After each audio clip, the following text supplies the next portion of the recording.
Hi, my name is Joe Mabbott. I'm a recording engineer and producer in the Twin Cities here. Also an instructor at McNally Smith, which is where we're at today. We're in Studio 4. I own my own recording studio called The Hideaway. It's over in Minneapolis. I've been doing the engineer thing for years now, going on 15 years. So just been, I started out as a post-production engineer. Started out as a lowly intern like everybody does, really. Um, Getting coffee and donuts and doing that kind of stuff, the grunt work.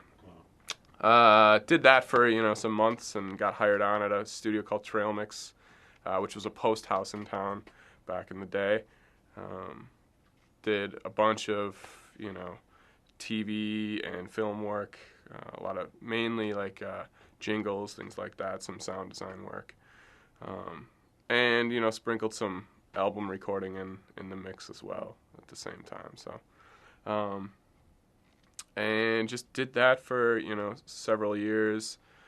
Decided I wanted to be a freelance engineer, kind of go out and expand my horizon a little bit, and started working at some other studios, making connections, playing in bands, just kind of being in the music scene, doing my thing. And then wound up coming back to manage Trail Mix Studios, and managed and ran it for 3 years or so, and then bought it and changed it over to The Hideaway, and I've been doing that since 2003, basically 2004, right at the end of 2003. So they go hand in hand. You got one instructor talking about what the piece of gear does or what signal flow is and things like that, and then what I teach is the hands-on kind of aspect of it. Is, okay, this is what you guys learned in your theory class. Now let's put it to use physically here. We've got some instructors that teach the theory aspect, and then we've got the instructors that teach the lab aspect, the hands-on aspect. So I want them to be excited about this industry, because this industry is amazingly exciting, and the fact that we get to work in music and do this art form is great. You know what I mean? The fact that I get to get paid to do this, like, still every day it floors me. So I want them to be as excited as I am every day about going to work. That's key. If you can do something like this as your job and love it this much, you're set. I don't care how. There's definitely days where I hate my job. It's when we're getting on that 18th hour of yodeling. It's like that. This is enough already. Enough's enough. I want to go home. I want to pet my dog and I want to hang out with my girlfriend. But it's it's. I can't see myself doing anything else. The interns are those guys that they're the runners basically. You're there before everybody else is there, making sure everything is organized from the night before. The sessions, they clean everything up. And then you're there to make sure the engineer has what he has when he needs it. You should be thinking like the engineer is thinking. If they need a certain microphone, you should already be in the mic closet grabbing that microphone, setting it up for them if they're talking about it, the kind of deal. So it's you're the runner, you're the grunt, you're going to be doing the work for the engineer. It's kind of situation. The interns are usually not paid. That's the free labor situation. So most of the intern situations I've had, it's kids fresh out of school that need to get their feet wet in the studio life. So, and at that stage, I was willing to do anything. I worked for 3 months without getting paid, and I've had interns work for me for 6 months without getting paid. Until they got their chops up. But the second they got to a situation where they were prepared enough, where I didn't have to ask them to do things anymore, they just started understanding how it worked and they were doing things. That's when you go, okay, now I can actually kind of trust that you know what you're doing a little bit, and that's when you start putting more responsibility in their hands. If I can step out of the room and take a phone call or something and come back in and the session is still going and everything's still smooth, that's when I know you've kind of maybe moved out of your intern position and become maybe a second engineer style deal. They have to be persistent and they have to be dedicated to it, and it's kind of like anything. If it's something you really want, you got to work for it. You got to do it. You got to just go after it. It's 9 times out of 10, nothing's going to be handed to you on a silver platter, So you just have to be persistent at what you want to do and really, really go after it. Because there's a million people out there trying to do this, and a tenth of them are going to get a job in this industry, and those tenth are the ones that are working really hard at it, or their uncle runs a recording studio and they get to come in and sweep the floors for, that kind of stuff. So there are those situations, but it's all about hard work and things. So you definitely have to have some crazy communication skills. I've always said it'd be really funny to write a book about how musicians talk, although it wouldn't sell very well because there's only a very few amount of people that would find it amusing anyways. But you got all these terminologies like crack of the snare and thump of the kick, that kind of stuff. And a normal person listening in a conversation would think you were talking in Latin. But it's interesting because I do have a pretty wide array of style clients, from Irish folk bands to hip hop, and everything in between. And you have to kind of know how to talk the language to all of them, And I deal with some people that aren't actually very musically inclined, although they know exactly what they're doing. So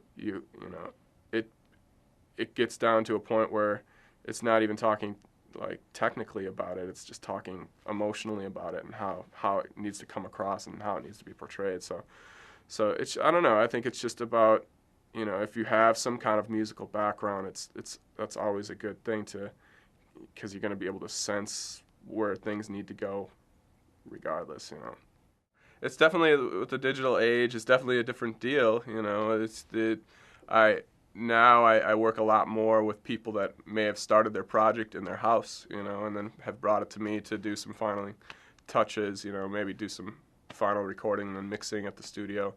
But, there's still definitely work out there for people. Now, there's a lot of people out there trying to do it, and it's all about persistence and clearly your ears. If you can hear it, you can hear it. If you can't, you can't. But there's definitely work out there, and there's all kinds of avenues for it too. Not only just making records, but being involved in a label or being a live sound guy or whatever. There's plenty of positions for engineers out there. So I'm forced to be a businessman at this juncture because I own my own studio. I would say I'm definitely, I started out as a musician, man, and have been kind of pushed into knowing a little bit about the business stuff, but I don't pretend to know too much about business stuff. The only business I know is making records, and I think if you make good records, the business gets to be okay. You don't have to focus on that too much. I don't do any advertising or anything like that. I mean, it's more more of a private style studio. I don't have a lot of outside engineers come in.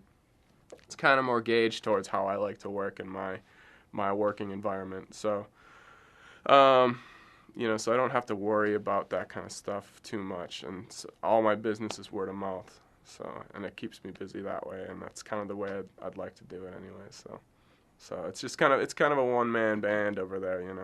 I'm doing the books. Well, my accountant is doing the books, and and I'm doing the billing and the engineering. So it's a little bit of everything. I'm a person that is dictated by what my clients want to do. So if my clients want to work in the day, I'll work in the day. If they want to work at night, I'll work at night. If they want to work 24 hours, I'll work 24 hours. Usually, I'm getting away from that kind of deal. I've definitely done my fair share of really, really, really long days, multiple days on end. But yeah, I let the client dictate when we're gonna work usually, just because if they feel that they're more prepared to work during the day, I want to capture them at what their mental psyche is, and if they feel like they do their best work at midnight, then we're gonna start at midnight. So, depending on the session, if I'm dealing with a full band, I like to sit down with everybody, even a way in advance to talk about the project and get a sense of what it is we're trying to do. Is the band trying to come across as a big live production, or are they trying to come across as a really polished, tight-knit group? You know, do we have to track it all at the same time? Do we have to track it individually? You know, so I try to find that out from the band beforehand before I can even get into, you know, what the project is about. So, and then from there we start making our decisions. You know, all right, let's focus on drums. You know, let's get good drum tones and deal with that. Now, if the band, you know, if the drummer needs to listen to the rest of the band to be able to perform properly, which, you know, a lot of drummers like to have that feeling, then I'll get other things up and going, but maybe not focus on those tones yet. Maybe a little bit, you know, just in case we wind up catching something magical, I get to use it if I have to. But you know, so in that kind of situation, you know, I'll focus on maybe one thing at a time. Then there's other situations, a record I just finished up where the guy was really into just making it be kind of a live performance, and so we just threw everybody in the room and let him go. You know, I still made sure that everything in and of itself sounded good, made sure everybody in the room was blending properly, and then, you know, from there we just let the musicians make it happen, and hopefully they play off themselves well enough, and so, you know, you can capture it all kinds of different ways, really. In the hip-hop world, you know, it's primarily me laying down beats and then maybe laying down the raps and then maybe coming back and adding instrumentation and rearranging beats and that kind of thing, and then mixing it all together, depending on the process. The record I'm working on right now, laying down the beats, and then we're replaying all the samples, and then we're going to bring the rapper in, and then we might embellish it after the fact and then mix it. So, you know, there's definitely records out there by, you know, other people that have been done that I think are amazing and great, you know, but it's such a circumstantial situation. Every project I do, even from the same client, record to record, is different. You know, there's always things that we're going after that we're trying to make new and improve and, you know, get a new sound and that kind of thing. So, but you know, that in the industry, there's definitely those records that you hold up and go, this is a great record, and I strive to make a record that sounds like this, or you know, we want to make a record that competes with this and that kind of thing. So yeah, there's definitely times where we cross-reference, you know, things like that. It depends on the genre. If we're talking anything hip hop, you know, you gotta mention Dr. Dre. Like, you know, anything that guy does is, you know, just production-wise, he's an amazing producer. You know, hands down. Nobody will argue that. You know. And if you're still talking hip hop and you want to get into the weird aspect, Outkast. Those guys are geniuses. You know, like, they do some amazing things, and I really respect them just for their musicality of their music too. You know, the experimentation they do. They're not afraid to do anything. You know, that they have no boundaries. So it's that I really respect artists like that. So let's just talk about this project I'm working on right now, which is a hip hop project, but a hip hop project that has a lot of live instrumentation to it. You know, I requested that I get some of the tracks beforehand before we even start dealing with it, so I can understand where the record is going, the vibe of the record, what our outcome needs to be of the record. So I want to have as much preparation and thought. I want to be able to put thought into it before I even start with a microphone. You know, I want to be able to kind of think it out a little bit. It's like studying a little bit, you know. And I try to do that with most of the records I work on, if the possibility is there. There's definitely some times where I'll just get a phone call and they need me to mix something right away, and I just have to jump into it and mix it, you know. But if I get the opportunity to do a little pre-thought onto it or pre-production to it, it definitely helps. You know, it makes you more prepared for when it's time to actually start working on the record. So, you know, it's a pretty important stage, and especially if a band wants me to produce their record, I want to get enveloped in the songs. I want to know what the songs are. I don't want to just be surprised by the first day we set up and start working on it. I want to understand what they're writing about. I want to know, you know, I want to get inside the songwriter's head a little bit, you know, so I can try to apply my perspective to their, you know, and hopefully add to what they're going after, you know. I generally tell them, you know, have thoughts of what you want things to sound like. Even if even if you're a young musician and you're beginning and you don't have the experience of this kind of studio life, you know, even if it's as simple as going, you know what, I really like this record, and I really like the way this record sounds, and we'd like to morph ourselves after this a little bit, with maybe a little bit of this record in there, kind of deal. So I try to get people when they're just starting out in this kind of thing to think like that. What is it that you want to sound like? What is it that you're going after? And then together we can try to achieve that for you. And as long as you're thinking about it and not just coming in and going, yeah, this is my amp, this is what I do with it. At least it gives me a little idea. So if I need to, I can go get different amps and different guitars to achieve different tones and things like that they want to get, but maybe don't necessarily have the ability to get by themselves.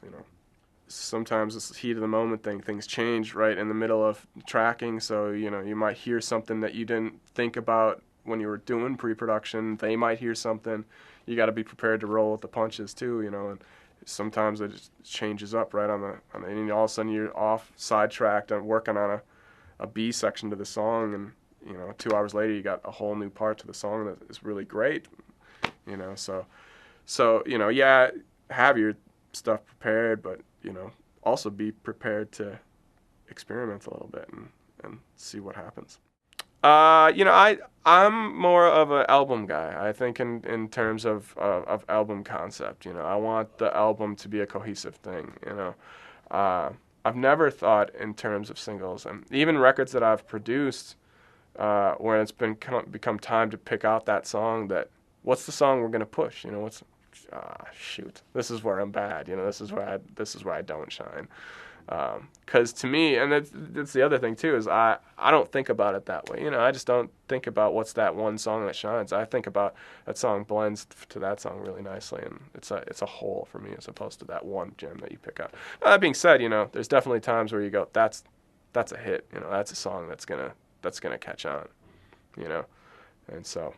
I think a lot of my clients have still had that mentality of we're making records, we're making full records for our fans, and with that little nagging thing in the background saying, okay, the label wants our hit, where's our hit, and then that it winds up shining and coming out in the end, but. I don't know, especially with this whole MP3 craze and the iPod shuffle things and things like that. Like albums as a full don't really matter anymore because people are skipping around so much and they got things. Not many people are listening. I could be totally wrong here, but I feel like the actual length and the how you put the record together almost doesn't really matter to a lot of people anymore. Which is unfortunate because that was a whole art form in of itself too, making the album flow and I've noticed in the last 5 years that people get less worried about that now, That used to be a big part of towards wrapping up the mixing. It's all right, how are we gonna put this thing together?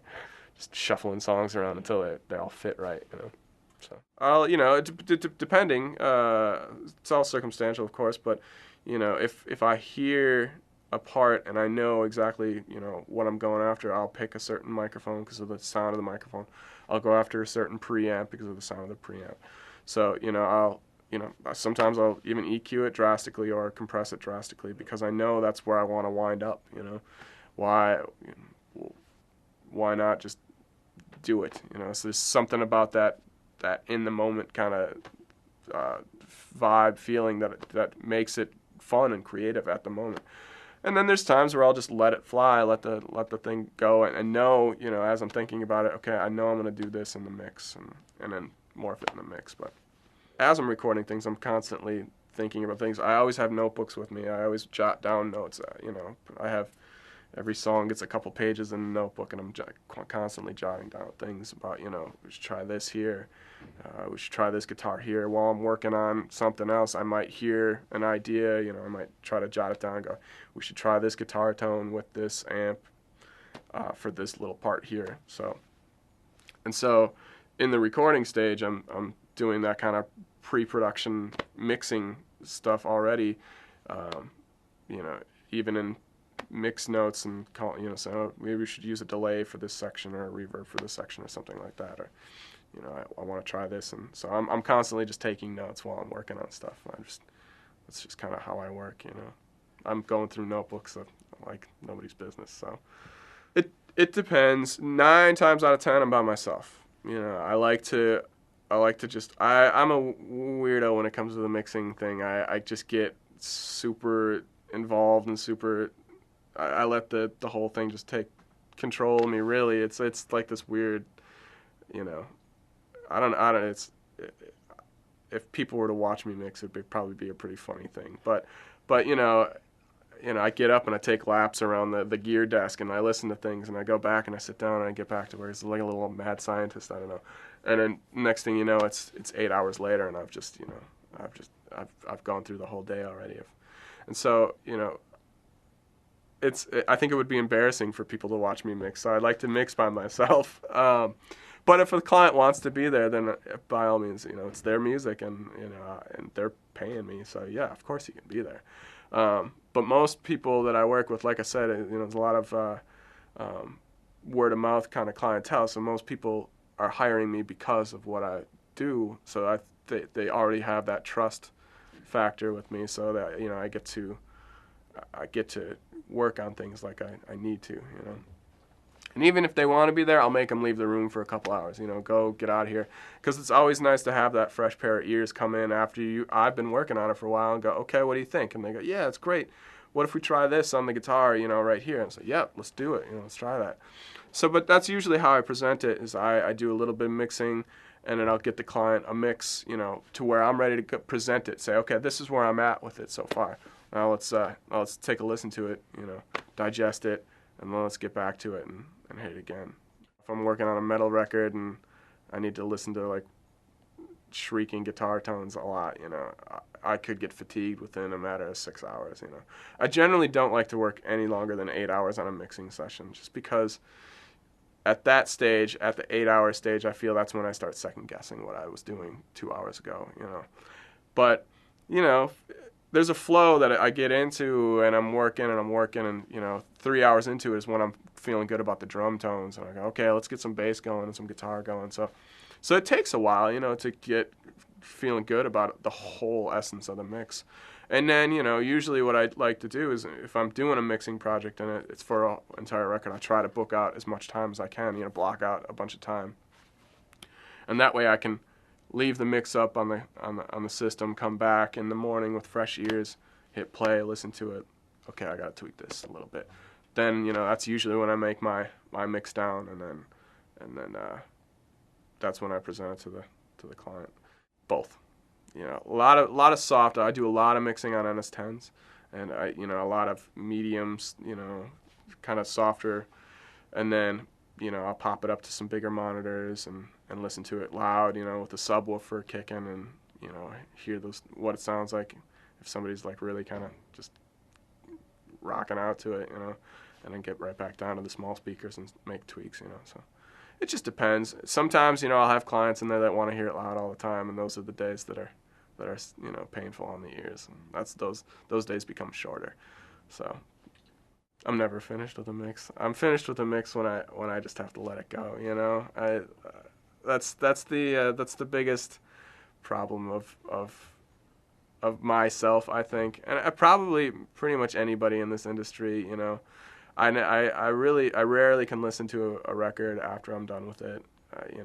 If I do, it's because my iPod is on shuffle and a song comes up, and I'll listen to it for the first verse and chorus and go, yep, I did that, and skip. And it's like, I would have done this different. I'm constantly beating myself over what I could have done differently, or and it's not to say that it was bad. It's just that I just want to I'm kind. It's like at some point in time you got to put the paintbrush down and just walk away from the painting, and so that's kind of how I feel. And sometimes clients' budgets dictate that too. So I think about the mastering process a little bit, but I'm more concerned about just getting the mix right. And if I get the mix right and it's right, the mastering should be pretty smooth. I shouldn't have to do too much to it. Maybe just get some evenness in it. Level things out a little bit, and I try not to rely a whole lot on mastering. I try to make sure that the mixes are solid. And then so. With that being said, this record that I just finished last month, I was pretty easy on the mixes. Sometimes I'll mix pretty aggressively depending on the genre of music. This was a metal record, And it was a metal record that I decided not to mix very aggressively and let the mastering engineer handle the aggressiveness of it, which is like, it's actually, I don't do that too often. I usually like to try to make it as aggressive as I want to make it, and let the mastering guy just kind of give it that final boost. And so, it really, again, depends on the project, unfortunately. That's going to dictate how I prepare my mixes for mastering. So, final glue on the record, it's that final hug before you release it out into the wild. The mastering will make the record kind of shine a little bit more. If you're doing it properly and you're getting the right mastering engineer. I've been fortunate to work with some of the best, we've worked with a bunch of guys at Sterling Sound, and all those guys over there are amazing. And they do great work, and some of them, do really fine work where they're making your mix and finessing it a little bit more and just, not changing it too much. And sometimes if you want them to change it, get really aggressive with it and do it, they'll do it. They can do anything you throw at them. But yeah, the mastering project, I would say is a pretty important last hurrah for the record, in essence, it's a little volume, but there's, depending on how much tweaking they do with EQing and things like that, you get into this realm of, it almost becomes like enhancing the stereo field a little bit, depending on how they EQ things. If they're working in the upper mids or something like that, it can almost give it this feeling of wider than stereo sound. Just on how they EQ something. And then it's that final, depending on what it is you're going for. It's the final compression stage and that final limiting stage to get everything kind of a cohesive blend, if you will. On MP3s, sure. I usually have a CD that I'll listen to, and then what I'll do is I'll import all my stuff into iTunes and then just put it on my iPod. And you got to listen to it on all those mediums. I listen to it on my little earbuds. I listen to the Sony headphones, and then car stereo. The whole works. You got to make sure it translates. Obviously, when you were talking about MP3s, that could be the worst thing this industry has ever seen. Besides the fact that the CD is pretty horrible too, but quite honestly, I don't know why anybody let that fly. I know why they let it fly. It's because now you can get 10,000 songs at your fingertips, and it's become more about mass consumption than it has been about quality, unfortunately. And we've all fallen prey to it. It's the way of the industry, but. There's been a little bit of a resurgence of vinyl and things like that. I've been fortunate that 9 out of 10 records I do actually get pressed on vinyl because I do a lot of hip hop work. So it's really nice to be able to still get that vinyl and be able to put that vinyl on and go, yep, that sounds nice. That's analog. So even though I'm clearly working in the Pro Tools realm a lot, I'm not actually doing a whole lot of analog anyways, but it's still nice to have that medium. You listen to a record player, and then you take that same song and listen to an MP3 format. It's depressing. So I learned a lot from an engineer named Paul Martinson, who's a local engineer in town. He's retired now, but I was privileged enough to get to intern and kind of work with him on a couple projects before he retired. The name Paul Martinson, he did Dylan and Leo Kottke, and he's done some pretty amazing acoustic style stuff, but it really boils down to using your ears, and let's say as a cop out of an answer as that is, that's the truth, and one thing that it became apparent to me on that aspect is Paul at one point in time let me pick out some microphones to go mic on acoustic guitar, and he kind of put it in my hands and said, okay, well, let's do a stereo miking on that guitar and go mic it up. I said, okay. Ran out into the booth, mic'd up the guitar, and after watching Paul for a little bit, I was able to, kind of pick up on some of his tricks. So I would watch how he mic'd up things, and so I kind of eyeballed it how he does and mic'd it up and listened to the guitar a little bit in the room, and then came back in and brought it up in the speakers, listened to it. It was pretty good, and Paul was pretty impressed. And he sat there and listened to it for a little bit, and he walked out of the room and sat in the booth to listen to him a little bit play.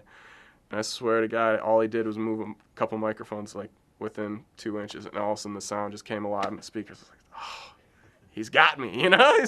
You know, but that's also 40 plus years of experience on me. So, but that right there taught me that lesson. You know, you just gotta listen for things, you know. And at that point, I wasn't really listening for things. I was just doing what he was doing, and which you have to go through. You know, you have to watch that to learn that, you know. But so as far as like picking a microphone, you know, if your microphone closet isn't very big and you only got 4 microphones, then, you know, at that point you know which microphone's probably going to sound the best on something. So you pick that and you just make do with it. And then it's all about finding the sweet spot. And you know, players have a lot to do with it too. If you got a bad player, you're going to have some bad sound probably. So I haven't really come across a difficult instrument to mic. Really, I mean, you know, like every instrument I mic up is a challenge anyways, just because it's always about getting the best sound out of that instrument. So, you know, whether it be somebody's amp, you know, that is the one speaker sounds better than the other speaker, and you got to figure out the combination of how to mic it up, or somebody's voice, you know, finding the right microphone to match somebody's voice. So vocals are always interesting, you know, because that's a very delicate, you know, procedure. The voice in a song is usually the key thing, and so making sure you get a good vocal tone is always important. But that being said, if a singer goes into a studio that's, you know, a really nice high-end studio and they're using a Neumann U47, and for some reason they get the budget to be able to use that studio once, and then they find that microphone is really great on their voice, and then they come to somebody's project studio who's using a Rode NT2, you know, which is thousands and thousands of dollars of difference in microphone. Still a good sounding microphone, but maybe not that mic, you know. Then they might be a little disappointed in that. So at that point, you know, it's tough that's a tough thing to say. So I've made people's vocals sound amazing on a, you know, $100 microphone, you know, and then we can turn around and use a $4,000 microphone and still get a pretty good result. So you gotta have good front end. You gotta have the source needs to be good. I mean, in this day and digital age, I guess that's not true, because, you know, we can do anything to manipulate sound now, but obviously the better it is on the front end, the better it's going to be to get into the mix, and everything's just going to come together way easier. So, you know, I try to listen to amps as they're in the room. What does it sound like? Do we need to tweak it? You know, instead of just throwing a mic on it and running to the control room and just going, okay, we'll deal with that. We want to make sure that we get the good front end, you know, making sure the drums are tuned properly, making sure, you know, if we're doing a horn section or something like that, that we, you know, the mics are placed properly on the horns, you know. We're not getting all spit sound, we're getting actual horns out, you know. So it's really important to get that good front end. Yeah, but the basic microphone setup where we have our you know, certain microphones have switchable patterns and things like that depending on what kind of mic it is. You know, certain situations call for certain patterns. If I'm doing like a room miking technique, I might want to have a microphone that has an omni pattern on it, which is kind of a wide open pattern, which means the microphone's picking up signal from all around, as opposed to just a normal cardioid pattern where it's just picking up from its front address, you know. So just depending on what it is, the circumstances that you're using the microphone is going to dictate what kind of microphone you might want to use, and what kind of pattern you might want to use on it, you know. And there's different microphone techniques where, you know, you might use one pattern for one style microphone, like an MS style miking, where you're using a figure 8 pattern and using a cardioid pattern, doing tricks like that. So, but yeah, again, the sound will dictate what it is you need to use, and how you need to use it. SM57, you know, that's the standard workhorse. Shure makes it. You know, everybody's got one in their studio.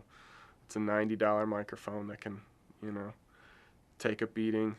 You can put it in front of a giant guitar rig and it's gonna be fine. You can put it on a snare drum, it's gonna be fine. You can build a hut with it, it's gonna be fine. You know, so the equipment world is so vast. There's you can spend next to nothing on software, and there's free software, as long as you have a computer or whatever, and then you can get into my world where you're spending $4,000 on a compressor, So I tell them to get in and just get your hands dirty on whatever you can. People are if your uncle's got a 4-track recorder in his garage, it doesn't use, you just grab it, use it.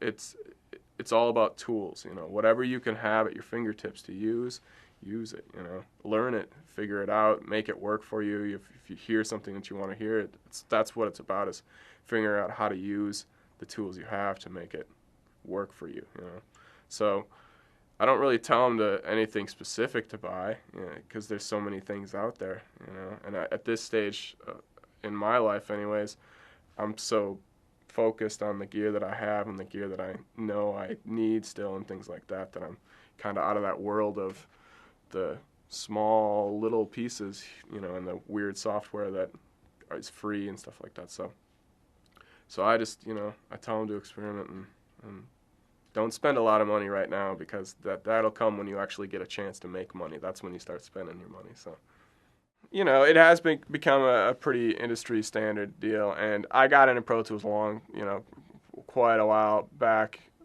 Back when the whole TDM system came out, we kind of jumped on that because we were using it in the post world a little bit. And the predecessor to that was the Avid audio design, or what it was called, whatever, I can't remember what it was called. But so I was kind of used to that format and style of working, so Pro Tools was a pretty easy transition for me. Plus we used like Roland DM80s. Like I've used a fair amount of digital style workstations and things like that. I use Logic a little bit and that kind of stuff. But Pro Tools for me is was just the natural progression, and I've used it for years, so it's just kind of my tool. Yeah.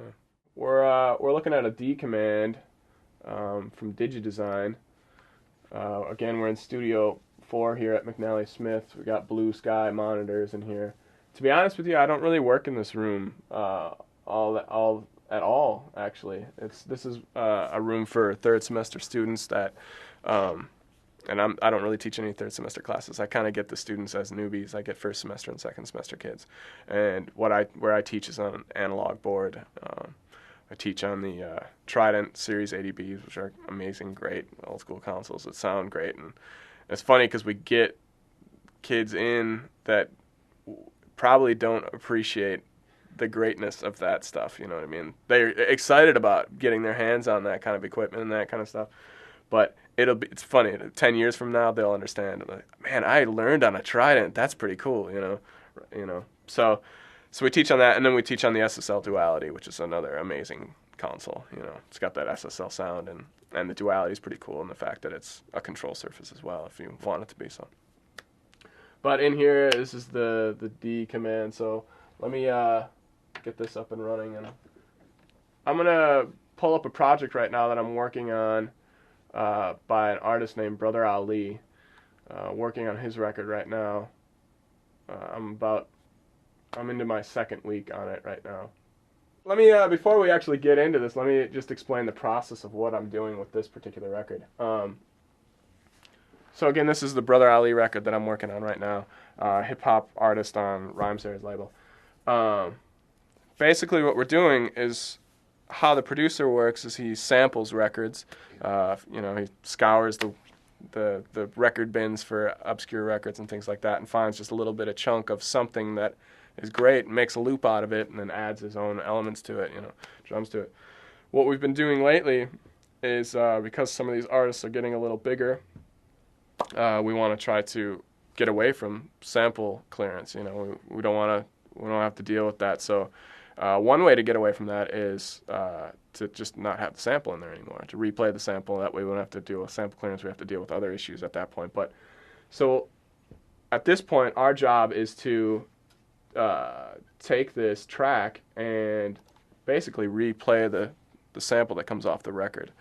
So again, this is part of that pre-production thing is I asked for the songs in advance so I could get an idea of where some of these are going. And so I could understand the loops and things like that, and then I could start getting a grasp of, okay, I need these musicians or these musicians. And so, you know, for this particular song, we needed a string section, so I reached out to some people, got a string section in to bring in a, you know, string section and replay it. But let me just play for you the loop quickly of what it is that we're trying to recreate.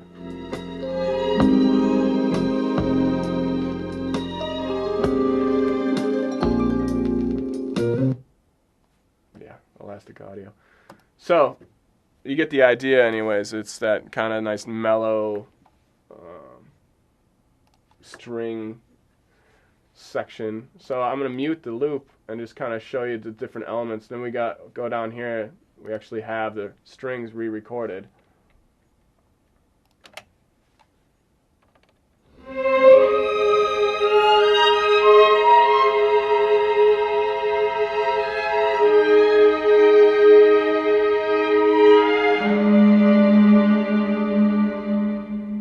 So we got that element of the loop taken care of. Then we go back in and listen to the loop. What else is in there? So obviously,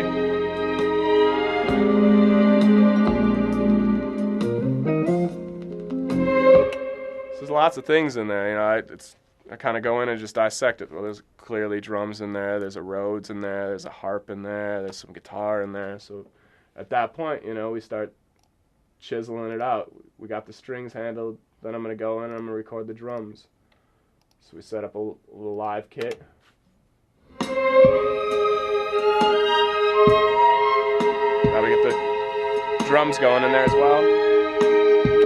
And again, what we're trying to do is recreate that sound that's on that record. So my job is to not only to, you know, get the things recorded, but maybe try to record it as if it was recorded 40 years ago. So there's multiple processes that I go about doing this. Either I go after the sound right away, especially if it's like a guitar tone or maybe some drum tones where I can simply just, you know, it's about mic placement and you know, tuning the drums a certain way or whatever. Or it's something where, as with these strings, I just recorded the strings as natural as I can, and then I'll degrade it after that. Then I'll degrade the strings after the fact. So, and then, you know, to go in and listen to the rest of the things, we got the harp roll that is in there, so, you know, that's in there all the time. We got the Rhodes. And as often as I can, I want to get the real stuff. I want to, you know, we have a real Rhodes. I want to play the real Rhodes as opposed to some of the synth stuff that is out there. You know, there's definitely plenty of good modeled sounds for Rhodes and electric pianos and things like that, but there's just that dirt and that dust that you get with the real instrument that I want to achieve. So I'll take the Rhodes and do that to it and you know, record the real thing and then kind of morph it after the fact. So there's things that, you know, we might go after to get the sound like we want it right away, and then there's things that I know that I'm going to rely on in the mix to get it to sound the way I want it to. Then we add this guitar part that's in the background there, some chords that are playing in there, and then this guitar part here that we heard in there.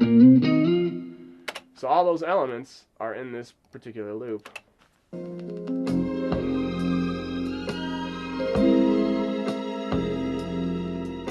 So it's just about going in, finding all those elements, and then what we want to turn it into is this eventually. What the process is usually the producer is sampling something off the record, and then he's doing some sampling, and then he's speeding it up depending on where he's playing it on a sampler. So our job is I have to take that sample, slow it back down to its original sample so we can get musicians to actually play in tempo and all that stuff. And then with the amazing abilities of Pro Tools, because of their elastic audio, we get to vary speed it, slow it down to its normal speed, and then I get to speed it back up and then play it at its tempo that it's supposed to be at, and then this is what we get.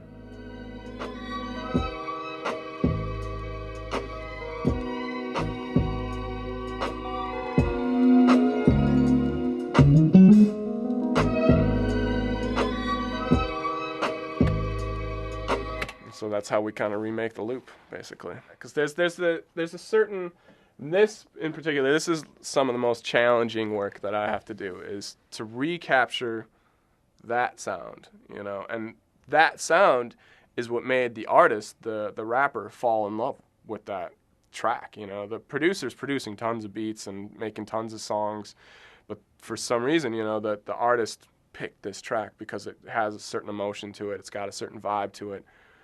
So, we can get anybody to come in and play these parts over. That's not a problem. Sometimes it is, because depending on the sample and how the players played it originally, like, there's some pretty amazing stuff out there. And for us to get guys to come in and try to recreate how somebody's fingers worked, and the fluidness of how they played and that kind of stuff. So not only do we have to recreate the playing of it, I have to recreate the sound of it to get it back to that feeling of, yep, this is why I picked this song. So that's, in and of itself, is a huge challenge. And so there's multiple angles to come at it. Like I said, trying to capture it while recording it, and then also morphing it in the mix to make it sound like that. So yeah, I'm adding static to it. I've got a couple plugins that I use constantly. Massey makes this plugin called Tapehead that is great. It's it's just basically harmonic distortion that you can add to a track that's you don't get with the digital world that you got with analog sound. All this stuff that these guys sample from is all old school analog recordings, and there's that sound, and digital, as amazing and as glorious as it is it lacks that, But then they make plugins to give you that back, basically. So I spend hours and hours recording something beautiful, and then I take it and I destroy it with a plugin. So that's my job. That's what I do. So so I add like a Massey tape head thing to it, and I've got plenty of other tools. I have certain outboard compressors and gear that I use that is really nice and does that work for me as well. And then I have an actual plugin that just creates static noise, to lay in underneath. And what we'll do is, especially for a particular track like this that has a lot of static in it from the record, that's part of that charm that, we need to recapture. So what I'll do is I'll take a record and I'll just sample its noise, and I'll loop it over and over again and put it underneath the whole track. So we're just adding garbage to the track to make it try to appear to be like it's the real sample. So, and it's a lot of fun. It's super challenging, and especially for some like the organ parts, recapturing a B3 player's rant and rave as he's just chopping it up, and I keep telling the producer, you got to stop picking sections of songs that are impossible for people to play, recreate. But it's been a really fun process and really, really challenging. It really, really makes you use your ears a lot, because I'll spend an hour just sitting there listening to that loop and writing down, okay, this, what's in here? What is it that we have to recapture out of this? And then we get the musicians in and go, okay, now we need to learn how to play this. And so it's, usually three of us sitting around. I was like, I think there's a high E in there somewhere, you're missing in that chord. And bing, oh yeah, there it is. Okay, now we got it. So, I grew up listening to rock and that kind of stuff. And if you're in the pop thing or that kind of the hip hop world, there's certain guys, there's the Tony Maseratis, there's the Jack Joseph Puigs, there's the who else is there? You're making me do this, and I'm gonna blank out now. The Bob Clearmountains. These are the guys. It's funny because in our world, in the movie star world, there's lots of actors and actresses that have big names. In our world, I view it as there's that dozen people that have that star power name that get the big projects that work on, and then there's the next level that there's guys that are working constantly and doing great records, and they're just not doing the U2s and the Rolling Stones on a normal basis kind of deal. You get those names attached to yourself, and you kind of get thrown into that echelon of engineers, But I don't know. There's, those are the guys. Those are some of the guys that I think. Terry Date is, I think, for rock stuff. I think Terry Date is an amazing engineer / producer. The Deftones records are just some cool sounding records to me. Like his drum tones are pretty impressive to me. So, And then, there's those guys that are the multifaceted guys, the engineer-producer guys like Terry Datum. So, considers himself to be both. I like to think that I'm kind of both, but I'm not really I'm not a Quincy Jones style producer. I can't go in and rearrange your song for you, but I can tell you what sounds good and what sounds, I'm more of a technical producer, more of a guy like maybe like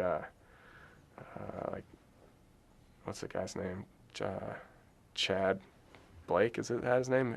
Peter Gabriel's engineer. I think he's pretty amazing. He's I think he's technically like pretty brilliant. Some of the records he's done are like just have that unique, cool sound to them.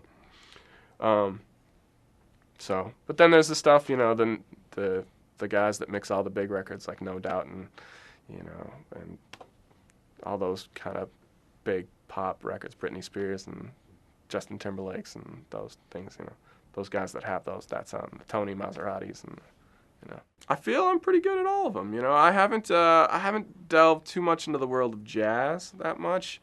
And I don't have a huge jazz background either. I didn't grow up listening to jazz all that much. My parents were more. My mom was a rocker, so there was a lot of Led Zeppelin in the house and things like that. My brother, AC/DC and Fugazi and things like that. So I definitely have that rock and roll background, but blues was in there too. I listened to some blues stuff, and then as I matured and got out of my small town, I started understanding more music and listening to more music, and the stage 15 years into it, I've pretty much dealt with everything. I've done jazz records, I've done blues records, country records, rock records, hip hop records.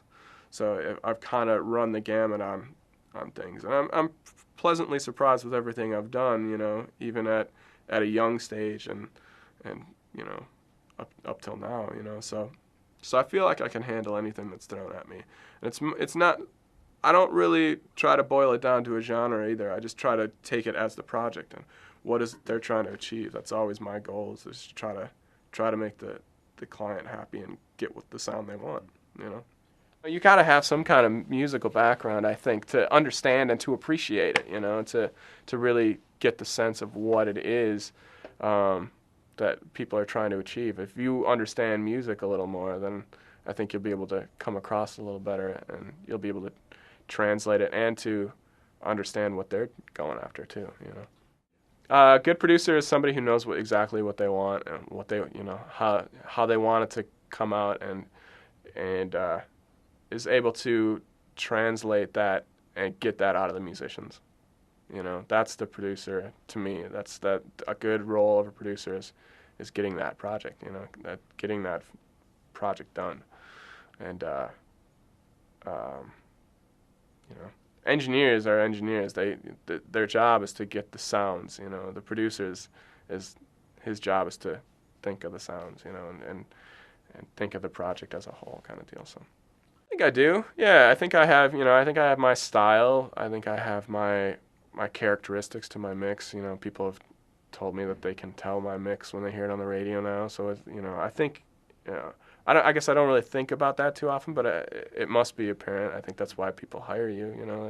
You must have a certain way. That's, that's why people, And I can't put myself in the same vein as guys like Bob Clearmountain and Jack Joseph Puig and those guys. Because those are the guys. But like, they get hired because they have that sound, and so I think we all develop that sound that we're known for. I think I'm known for. Oh, that's a good question. I have no idea. I think I'm known for an array of things. I think I'm known for my ability to achieve what my clients want, my flexibility, my sound. I think I do pretty good mixes for being a schlub like myself. So I don't know. I think I'm also known for my communication skills. I have to deal with, especially in the rap world, sometimes you deal with people that aren't very musically inclined, still have an amazing talent and amazing artists, but you still have to know how to translate things into a musical form. So I think my communication skills with rappers and producers and things like that I've honed that in pretty well, I believe.